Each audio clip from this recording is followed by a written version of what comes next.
अगर आपको अध्यात्म की ऊंचाई पर चढ़ना है तो एक शब्द याद कर लीजिए, सहनशीलता, तितिक्षा। इसको सदैव जीवन में, एक श्लोक गंगा किनारे हमें जीने की सामर्थ्य देता था।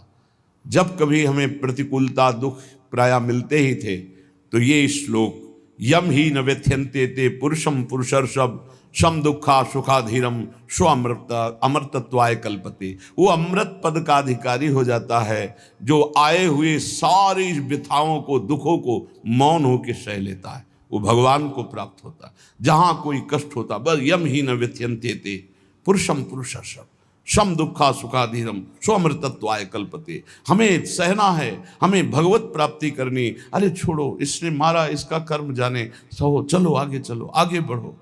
भूख प्यास गर्मी सर्दी मान अपमान दुख सुख, ये सब इस मार्ग के यात्री को मिलते ही है।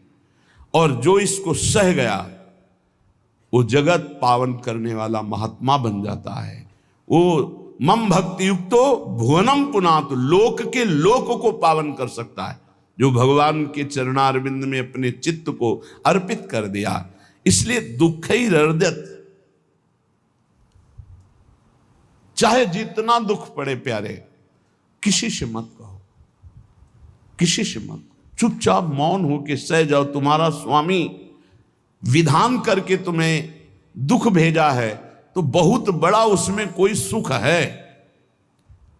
वो मंगल भवन है, तुम्हारा मंगल होने नहीं दे सकता। दिखाई दे सकता है कि अब अमंगल हो गया हमारा, अमुक अमुक अमुक, कुछ नहीं।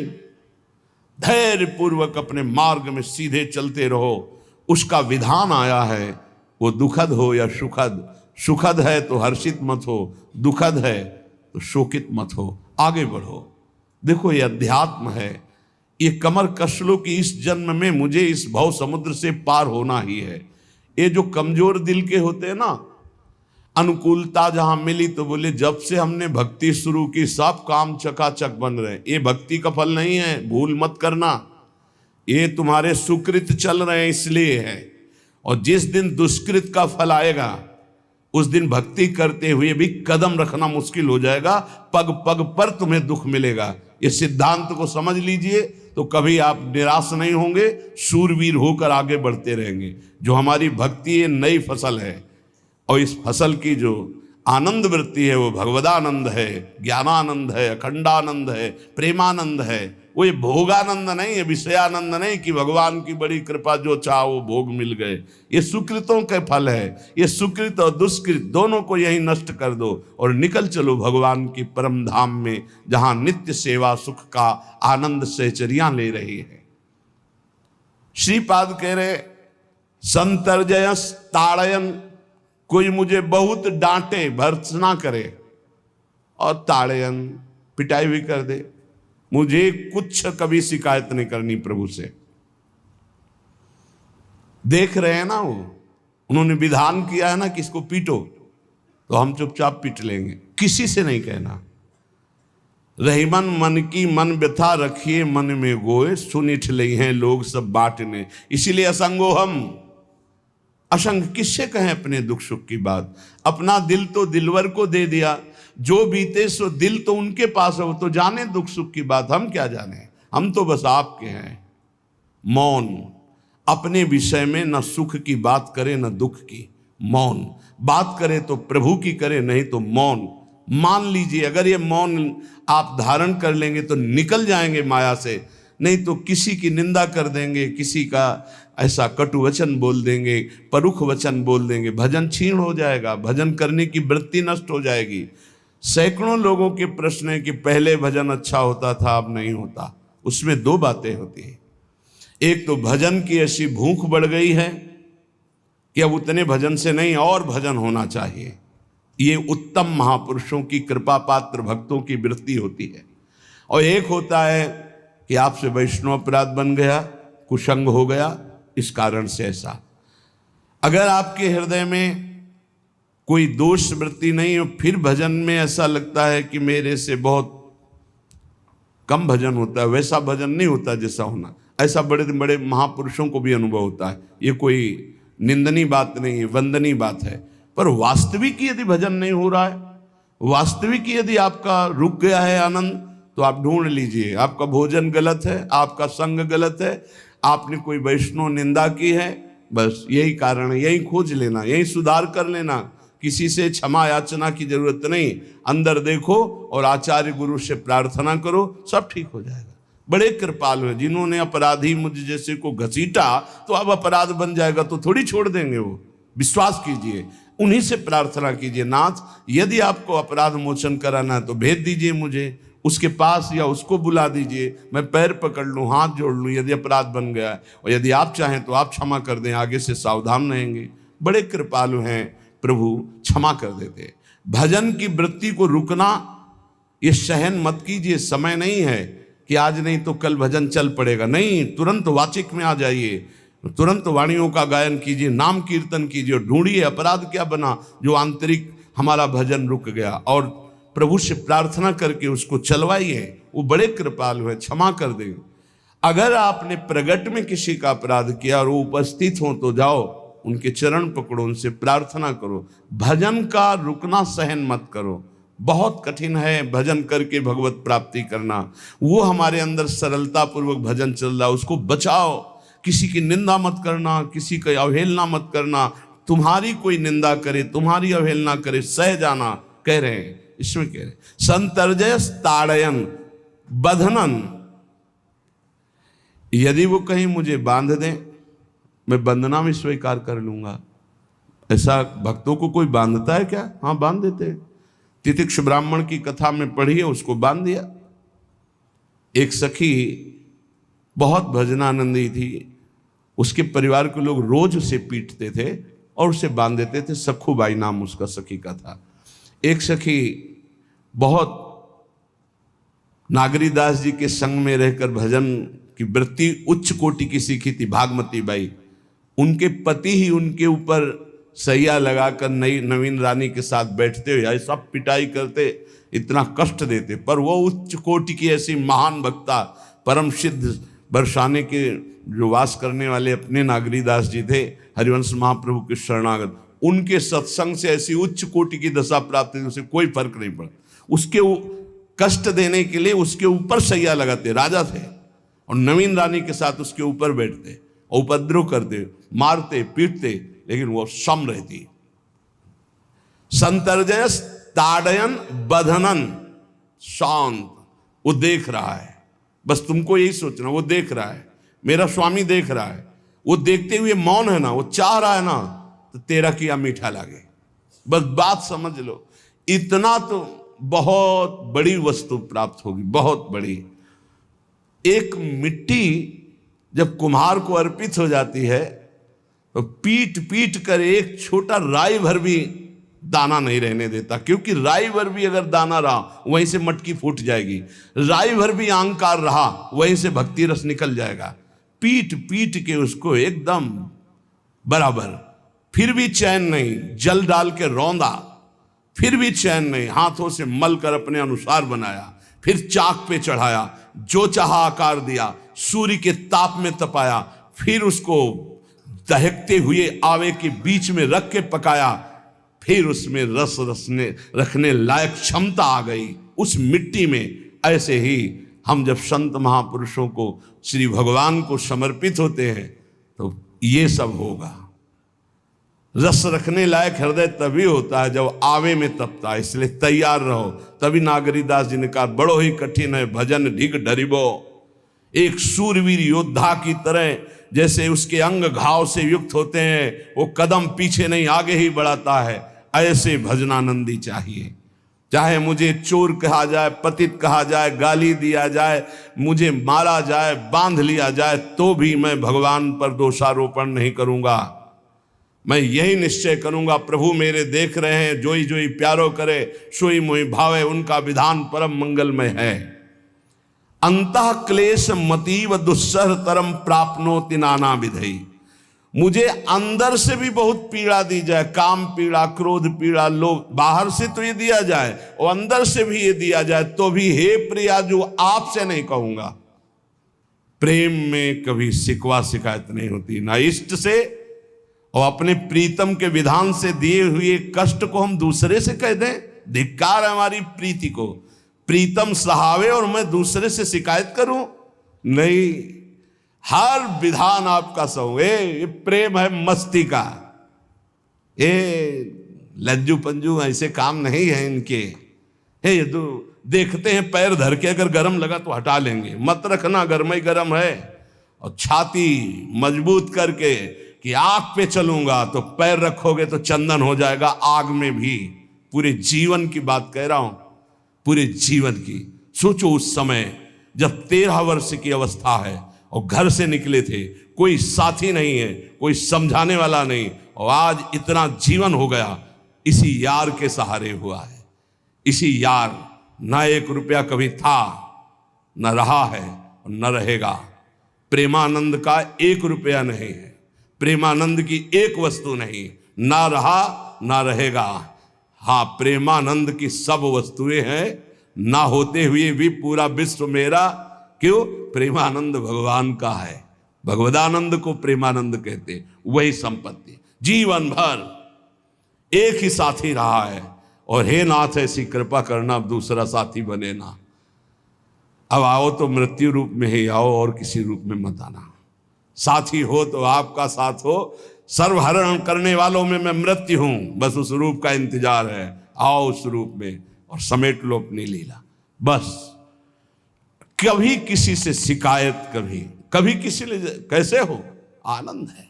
नहीं सुना है किडनी खराब है, तो सुना ही होगा, कोई दुख नहीं, कोई दुख नहीं। वर्तमान दुख वर्तमान के आनंद से बहुत छोटा है। क्या दुख है? स्वामी के द्वारा दिया हो। ये आप हमारी प्रार्थना मान लीजिए। इस मार्ग में चलने पर जो दुख मिले, कभी किसी से कहना नहीं, नहीं तो प्रीति में कलंक लग जाएगा, वो तुम्हें प्रभु से हटा देगा। नहीं, रहीमन मन की मन व्यथा रखिए मन में गोए, सुनिठ लई है लोग सब बाट न लिए। ये भगवत मार्ग शूरवीरों का मार्ग। कभी अपनी अंतर व्यथा को किसी से मत कहो। जीवन में अगर कोई हमें कष्ट दे रहा है तो हमारा कर्म है, ना कि कोई व्यक्ति। ये बिल्कुल सिद्धांत तक चर्चा समझ लो। वही व्यक्ति जो मुझे द्वेष करता, वही व्यक्ति जो मुझे कष्ट और दंड देता, वही व्यक्ति प्रणाम करके छाती से लगाकर आंसुओं की धारा से अभिषिक्त किया, तो वो व्यक्ति था या कर्म? जब कर्म भोग हो गया तो वही हृदय से लगा के अश्रुधारा से क्षमा कीजिए, बहुत ऐसा नहीं, आप तो बड़ी कृपा की। व्यक्ति कभी कष्ट नहीं देता, मेरा कर्म उसके ऊपर सवार होकर मुझे दंड देता है। इसलिए मैं किससे कहूं? अपनी जबान से दांत कट जाए तो किससे कहूं? ये जो दांत, इससे जबान हमारी पीड़ा को किससे कहूं? अपने हाथ से चोट लग जाए किसको कहूं? ऐसे सब आत्मस्वरूप हैं। हमारा कर्म ही उनके ऊपर सवार होकर हमें दंड दे रहा है। इसलिए भाई, श्रीपाद का सिद्धांत जो कह रहे कि अगर भगवत प्रेम प्राप्त करना है तो मुंह बंद। 22 बाजार में कोड़े मारे गए, एक बार भी श्री कृष्ण से नहीं कहा। पूज्य भाई जी महाराज के जीवन कष्टमय है, कभी श्री कृष्ण से नहीं। बाबा नहीं सह पाए, बाबा ने श्री कृष्ण से कहा, श्री कृष्ण चंद्रजू से, ये क्या है, इतना कष्ट क्यों दे रहे हो उनके शरीर को? तो मुस्कुरा दिए, बोले मैं नहीं दे रहा हूं, ये तुम्हारे कर्म का फल भाई जी भोग रहे हैं। ऐसा? बोले हाँ। सीधे अस्पताल गए, भाई जी से कहा, ये आप हमारा प्रारब्ध क्यों भोग रहे हैं? तो कहा, आज ये कौन सा खेल रच रहे हो बाबा, क्या बात कर रहे हो? जीव का अपना कर्म भोगना होता है, किसी और का निजीकृत कर्म भोग? तो उनका आप हमको बहका नहीं सकते, हमें परम तत्व से पता चला है कि आप हमारे कर्म। तब हंस दिए भाई जी और बोले, देखो हमें कोई फर्क नहीं पड़ता, आपको फर्क पड़ जाता। आप चढ़ो, जिस साधना की चढ़ाई पर चढ़ रहे हो चढ़ो, मंगलमय श्री कृष्ण तुम्हारी यात्रा को पूर्ण करें। हम तो अस्पताल में पड़े पड़े प्रिया प्रीतम के साथ खेल रहे हैं, कोई फर्क नहीं पड़ रहा। ये बड़े महापुरुषों ने अपने कष्ट की तो बात जाने दो, दूसरों के कष्टों को लेकर भोगाए। हम जरा सा कष्ट आ जाए तो बोले हमारी अंदर श्रद्धा थी अब खत्म हो रही क्योंकि कष्ट आने लगा। उसमें भगवान का क्या दोष है? वो तो बड़े कृपालु हैं कि ऐसे पापात्मा होने पर भी मुझे महात्माओं का संग दिया, धाम का वास दे रहे, नाम जपवा रहे हैं। अब हमारे पूर्व प्रारब्ध हमें कष्ट दे रहे हैं, इस समय भी वो हमें दुलार कर रहे हैं। जीव समझता नहीं, केवल दोषारोपण भगवान और भगवत मार्ग पर कर देता है। इसलिए उपासक को अंतः क्लेश मति व दुस्सहतरम, ये जो आप काम क्रोध से जल रहे हो ना, ये तपस्या है, इसका बहुत बड़ा लाभ मिलेगा। और अगर भोग रहे हो ना, गिर रहे हो, पतित हो रहे हो, तो वो सुख नहीं है, वो शांति नहीं, वो विश्राम नहीं है। और एक बात ध्यान रखना, इस शब्द को याद रखना, ऐसे रहने पर भी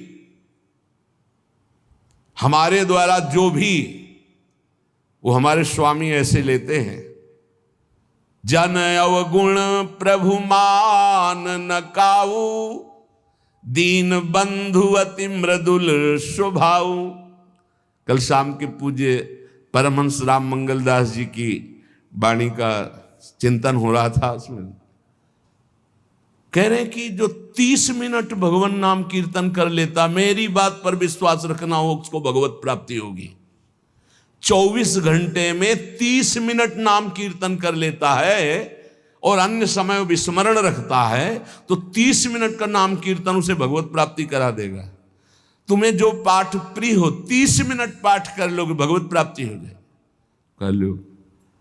और बहुत पहुंचे हुए महापुरुष जिनके चरणों में अपार श्रद्धा है, आप लोग तो रात दिन लगे, आपको भगवत प्राप्ति नहीं होगी। चूक हो जाएगी तो जन अवगुण प्रभु मान न काऊ, दीन बंधु अति मृदुल स्वभाव। अग्नि की ज्वाला के समीप रुई का पहाड़ कितनी देर टिकेगा, कितनी देर टिकेगा, उसके ताप में झुलस जाएगा। ये अग्नि की ज्वाला है भगवान नाम कीर्तन, भगवत यश गुणगान। तो जैसे किसी को लगे कि वो नाम जब भी करता है वो रुचि पूर्वक पाप करता है, असंभव। नाम जापक रुचि पूर्वक पाप कर ही नहीं सकता, उसका हृदय जलेगा पक्का। आप जप करके देख लीजिए, आप जप कीजिए नाम, और फिर आपसे पाप जब बनेगा तो आप फिर हालत अपनी देख लीजिएगा, बार बार हृदय जलेगा, नहीं नहीं नहीं। तो एक दिन वो नहीं सिद्ध हो जाएगा और आप निर्विकार हो जाएंगे। इसलिए अंतः क्लेश, अगर बुद्धि मति वो अति अंदर क्लेश आ रहा है, कभी काम आ रहा है, कभी क्रोध आ रहा है, कभी लोभ आ रहा है, कभी मोह आ रहा है, ये आता रहेगा जब तक भगवत साक्षात्कार नहीं होगा। ऐसा मत समझो कि 2-4 महीने जप करेंगे तो हम सिद्ध हो जाएंगे, ये आता रहेगा। ये बहुत भागवतिक शक्ति से संपन्न है विकार, कोई साधारण नहीं है कि तुम माला जपोगे वो नहीं आएगा, माला जपते समय ही आएगा वो। ये भागवतिक शक्ति से संपन्न, काम क्रोध लोभ मोह तब त्रिभुवन को परास्त कर रहे हैं। ये भगवान के पावर से शक्तिमान है। तुम्हारा अहंकार जब गलित हो जाएगा तो इनका आना ही बंद हो जाएगा। जब तक अहंकार रहेगा तब तक ये आते रहेंगे। तो जो तुम्हारे अंदर जलन हो रही, मत कहो किसी से, सह जाओ, यही तपस्या हो जाएगी, यही भगवान की प्राप्ति का हेतु हो जाएगा। प्रभु के लिए थोड़ा कष्ट सहकर आप आगे बढ़कर देखिए वो कितना आपको प्यार देते हैं। यही कष्ट सहना है, आंतरिक विकारों को सहना, बाहरी प्रहारों को सहना, कभी किसी से ना कहना, ये भक्तों का स्वभाव। मौन, इसीलिए वाणी से मौन, कुछ ना बोलना। हमने एक संत भगवान को देखा, 22-23 वर्ष पहले वृंदावन में कच्चा मार्ग था, एक बोरा रखते थे, ऐसे पागलों जैसा भेष था। तो जब रात्रि के 11 बजे वापस यमुना किनारे से प्रसाद पाके यमुना किनारे गए, यमुना किनारे से जब लौटते थे तो उनको देखते थे अकेले वो बैठे रहते थे। उनकी मुद्रा देख के लगता था भगवदानंद में डूबे हुए हैं। नजदीक बैठे, बोरा उठाया, चल दिया। अम्मी पीछा छोड़ने वाले थे नहीं, पीछे तो उनका क्या बात है, क्यों पीछे हो? अब संत वेश हमारा भी तो मर्यादा से ही बोलेंगे। वो कुछ नहीं, केवल जानना चाहते हैं आपको। तो कालीदह की इधर एक तमाल का पेड़, जो श्वेत रंग का एक वृक्ष है, उसका मुझे नाम नहीं याद आ रहा, गूलर जैसा, और वो तमाल में लिपटा हुआ अब भी है। दाहिनी तरफ है ये जो खाली जगह पड़ी ऊंची, जो अपने दाहिनी तरफ बर्फ फैक्ट्री के आगे जाते हैं, उसी के नीचे बैठ गए। तो हमने पूछा आपकी स्थिति देखकर मुझे लगता है आप हर समय भगवदानंद में डूबे रहते हैं। बोले जब लगता है तो प्रश्न क्यों करते हो? हमको आपकी वेशभूषा देखकर। तो बोले जगत से बचने के लिए ये वेशभूषा है। एक बोरा से जैसे कोई बीनने वाले होते हैं, कबाड़ बीनने वाले, ऐसे बोरा ऐसे रखे थे, एक गमछा लगाए हुए थे, पूरा शरीर खुला, कोई साधु का वेश नहीं, कोई चिन्ह नहीं, और उनकी स्थिति भगवदानंद में थी। तो उनका ये किसके उपदेश, किस मार्ग के उपदेश, किस इष्ट की आराधना से आपको ऐसी स्थिति प्राप्त हुई?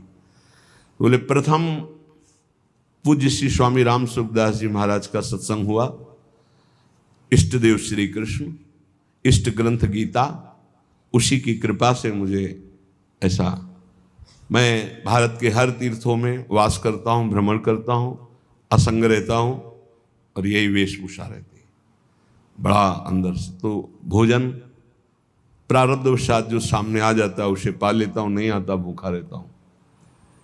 तो कहा अगर हम मधुकरी ले आवें कभी आप जिससे तो पालेंगे? बोले दे देंगे तो पालेंगे। दूसरे दिन मधुकरी लेकर के, तो रोज हमारी उनके चरणों में श्रद्धा, क्योंकि उनका रहना और चिंतन दोनों, रहनी और चिंतन बड़ी प्रशंसनीय। जो वीतराग परमहंस हो गया अक्षर सा वैसे, कुछ पास नहीं, केवल बोरा, वो नाटक के लिए बोरा कि कोई समझे कबाड़ बिनने वाला, और एक गमछा ऐसे रंग बिरंगा, बस कुछ नहीं, कोई भागवतिक चिन्ह नहीं। एक दिन देखा वो पड़े मक्खियां भिन भिना रही, तो नजदीक गए, क्या होगा? कहा चुप जाओ। इनका आप बोलिए ना। बोले वमन और शौच दोनों हो रही है, शरीर बिगड़ गया है, तो हमका औषधि के लिए हम व्यवस्था, बोले इसलिए कह रहा हूँ आप बच जाइए।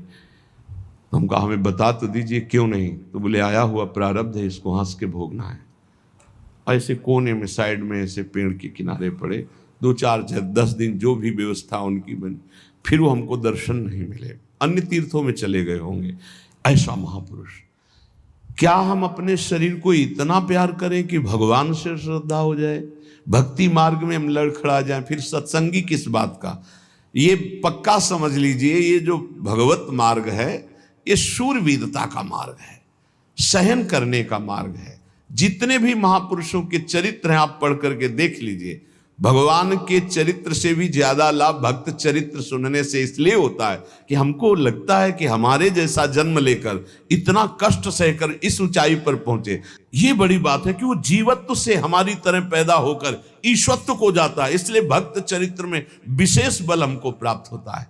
क्या क्या कष्ट सहते, और आप खुद देख लीजिए, आपको जितना कष्ट है उससे बड़ा सुख है कि नहीं, अंदर देख लीजिएगा तो इसी से अनुमान लगा लीजिए, जितना बड़ा कष्ट उससे कई गुना बड़ा सुख भगवान देते हैं, तभी वो उनका यश गाते रहते हैं। ऐसे थोड़ी होता है कि हमारे भगवान का हम भजन करते, हमारे साथ न्याय नहीं हुआ। न्याय तो सही बात नहीं हुआ, नहीं तो तुम्हारी दुर्गति हो जाती। सही बात में उन्होंने न्याय नहीं किया, पक्षपात किया है तुम्हारा।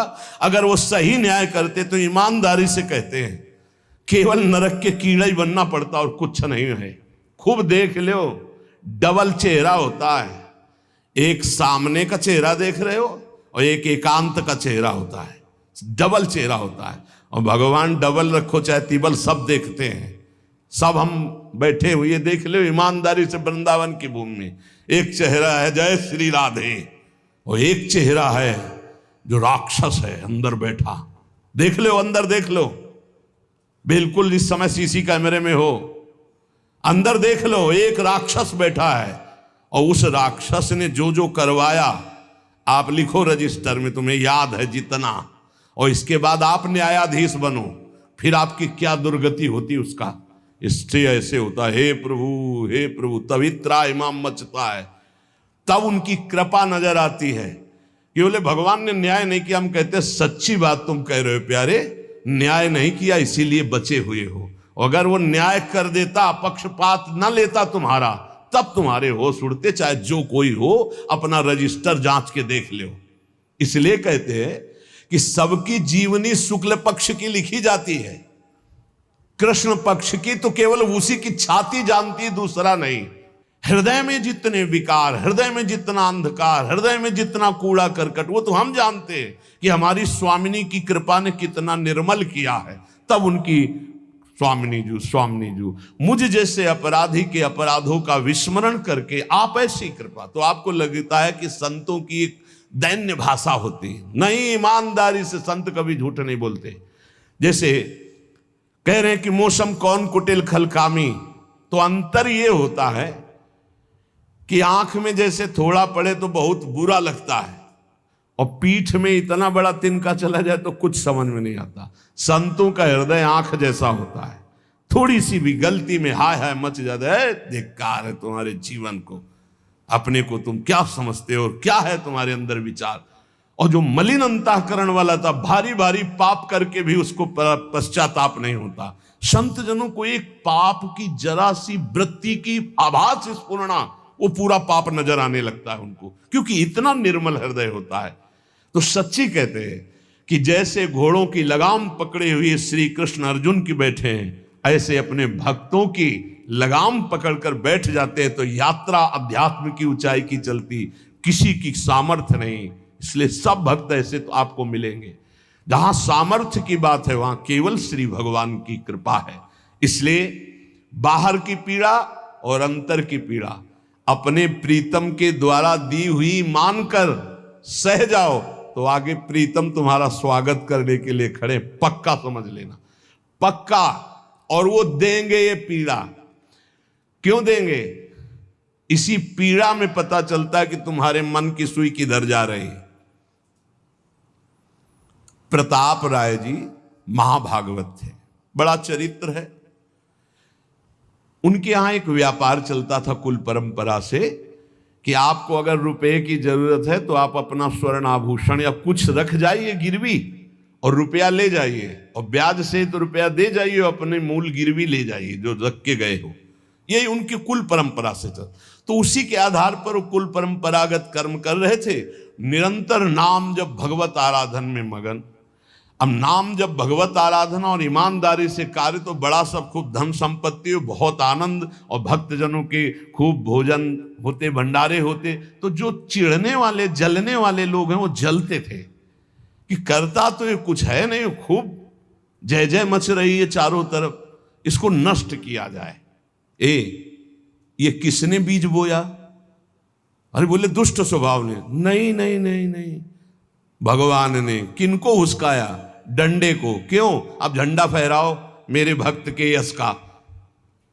उनके हृदय में जलन हुई। वहां का काजी और मिल गए 3 लोग, और उन्होंने कहा कि इसको नष्ट किया जाए। बोले बस आप सहयोग दो, नष्ट तो पक्का। बोले कैसे? बोले प्लान तो सब हमारा बन गया है। अब झोली में कंकड़ भरे, और प्रताप राय जी बेटी का ब्याह है, 10,000 मुद्रा चाहिए। बोले गिरवी? बोले है स्वर्ण मुद्राएं। अब वो इतने ईमानदार विश्वास, बोले बॉक्स रखा रहता है उसी में रख दो, दस्तखत करो, 10,000 रुपये लो, ब्याज सहित दे जाना, अपना ले जाना। थोड़ी देर बाद दूसरा आया ऐसे, फिर तीसरा आया, वो तो उनका व्यापारी था। 5 दिन बाद वापस आया और काम बन गया, ब्याज सहित ये रुपये लो, हमारा आभूषण वापस करो। बोले जहां रख गए थे वैसे उठा लो। बाक्स से उठाया ऐसे। अरे देखो कितना नाटक करता है, माला जपता है, भगत बनता है, हमारे स्वर्ण आभूषण हटाकर कंकड़ पत्थर भर दिए। अब लोग तो आश्चर्यचकित हो रहे थे कि ये भगत जी तो ऐसे है नहीं। इतने में दूसरा आया, उसने भी वही नाटक शुरू। तीसरा आया, उस अब तो पक्का हो गया कि पाखंड करता है। लोगों की श्रद्धा को कपूर कहा गया है। कपूर ऐसे बाहर रखो ना तो उड़ जाता है ना, ऐसे ही श्रद्धा है। अगर उसको आप मजबूती, विश्वास की मजबूती में नहीं रखोगे तो श्रद्धा उड़ जाएगी। अब तो सब कहने लगे कि प्रताप राय तो बहुत ही पाखंडी निकला। अब हाहाकार मच गया। इसके बाद काजी, वो तो सब मिले हुए थे, काजी ने बादशाह के सामने बात पेश की। काजी के इशारे से बादशाह ने हुक्म दिया इनको बंदी बना लिया जाए, सारी संपत्ति जब्त कर ली जाए। अब राज सैनिक बंदी बना लिए प्रताप राय जी को, सारी संपत्ति जब्त होने लगी। तो उन्होंने अपनी पत्नी से इशारे से कहा ठाकुर जी लो और भाग जाओ अपने मायके, ठाकुर जी को बचाओ। ऐसी स्थिति में याद क्या है? ठाकुर जी को बचाओ, उनका भोग राग चलता रहेगा, हम तो जेल में कष्ट भोग लेंगे। ऐसा ही हुआ। वो पीछे की खिड़की से अपने ठाकुर जी को लेके सब तहस नहस हो गया।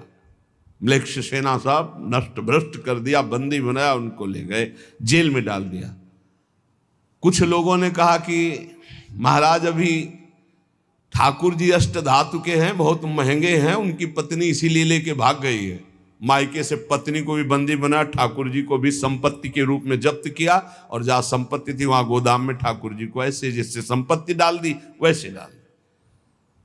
जब पत्नी नजदीक हथकड़ी बेड़ियों के सहित, और वो तब एकांत जब हुए तो उनका प्रभु आज तक मैंने कभी आपसे मांगा नहीं और कोई शिकायत नहीं की, बस एक कष्ट है इस समय कि आपको गोदाम में डाल दिया गया है, हम प्राणों से अधिक आपको प्यार करते हैं और आपको भोग नहीं लगेगा, आपकी सेवा नहीं होगी, ये हम बर्दाश्त नहीं करेंगे। प्रभु कुछ उपाय करो जिससे आपकी सेवा, अगर हमें ये पता भी चल जाएगा कि आपको भोग लग रहा है तो आजीवन हम पति पत्नी को जेल में रखो, मुझे कोई कष्ट नहीं। प्रभु ये सब कुछ हुआ, मुझे कोई कष्ट नहीं, आपको भोग नहीं लगेगा, इस बात से मैं जीवित नहीं रह पाऊंगा। भगवान देर थोड़ी लगी युगल सरकार गलबैया दिए हुए, इस स्थिति में भी तुम्हें मेरी चिंता है, तुम्हें अपने अपमान की, अपनी संपत्ति जब्त की, अपने जेल की दुख की कोई चिंता नहीं, मेरी चिंता है। वही साक्षात्कार हुआ। अब तत्काल, अब वो तो चाबी बदलने वाले हैं ना, ज्ञानी मूढ़ न कोय, जस जय का रघुपत करे तस ताही क्षण होए, बोले भियस महेश तब ज्ञानी मूढ़ न कोय। उस वहां का जमींदार जो था उसने कहा ऐसा हो ही नहीं सकता, यह सब गलत है, पाखंड रचा गया है प्रताप राय जी के प्रति। बादशाह के सामने विरोध प्रकट कर दिया, नहीं सही जानकारी जांच हो। बादशाह ने उन तीनों को बुलाया और कहा फांसी पे चढ़ा देंगे यदि सही नहीं बोलोगे। सही सही बोल दिया कि उसमें हम सोना तो रखा ही नहीं था, कंकड़ रखे थे।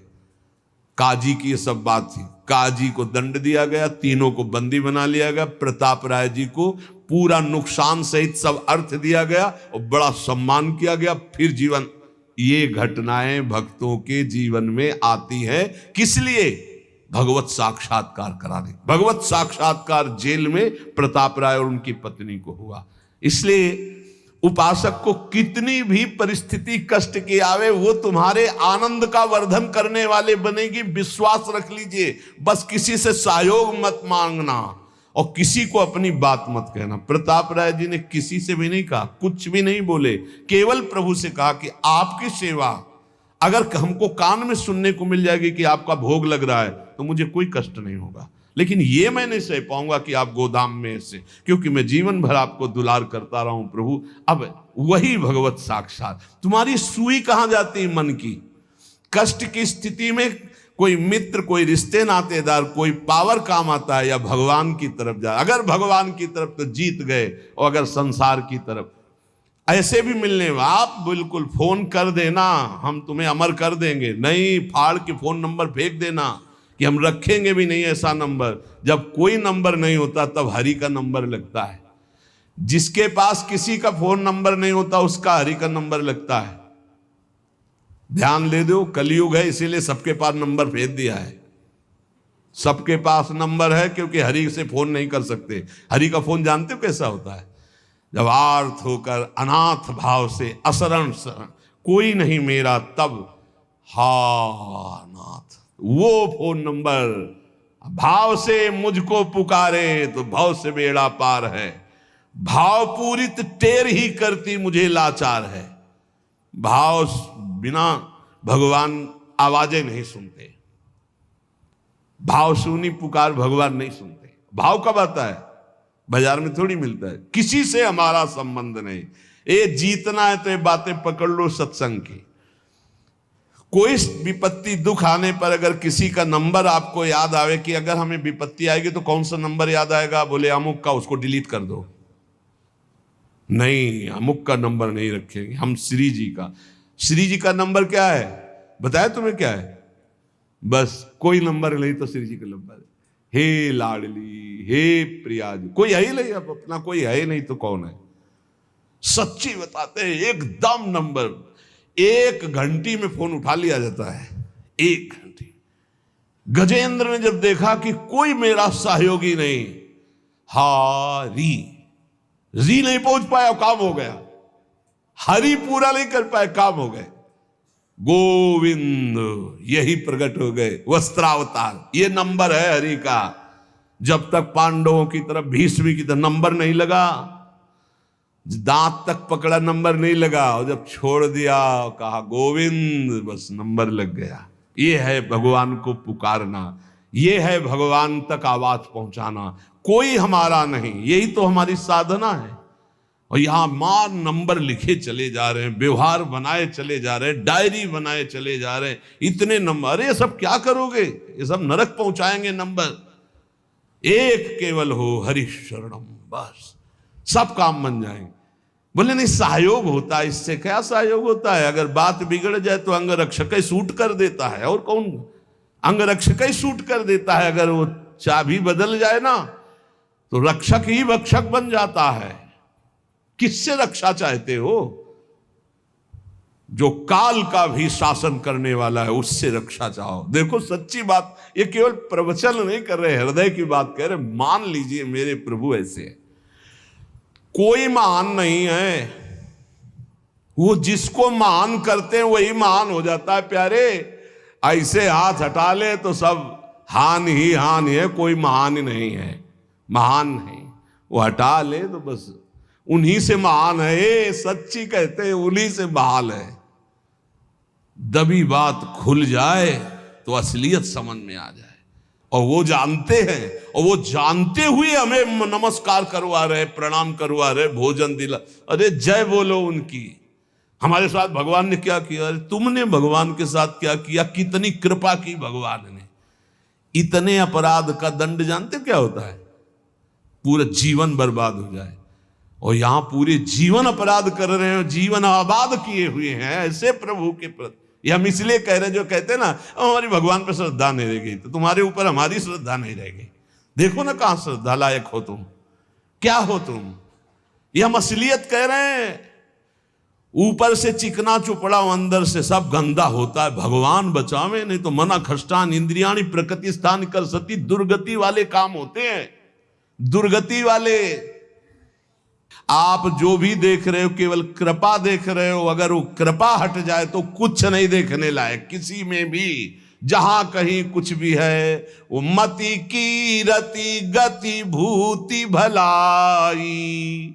जब जेहि जतन जहां जेहि पाई। सो जानो सत्संग प्रभाऊ।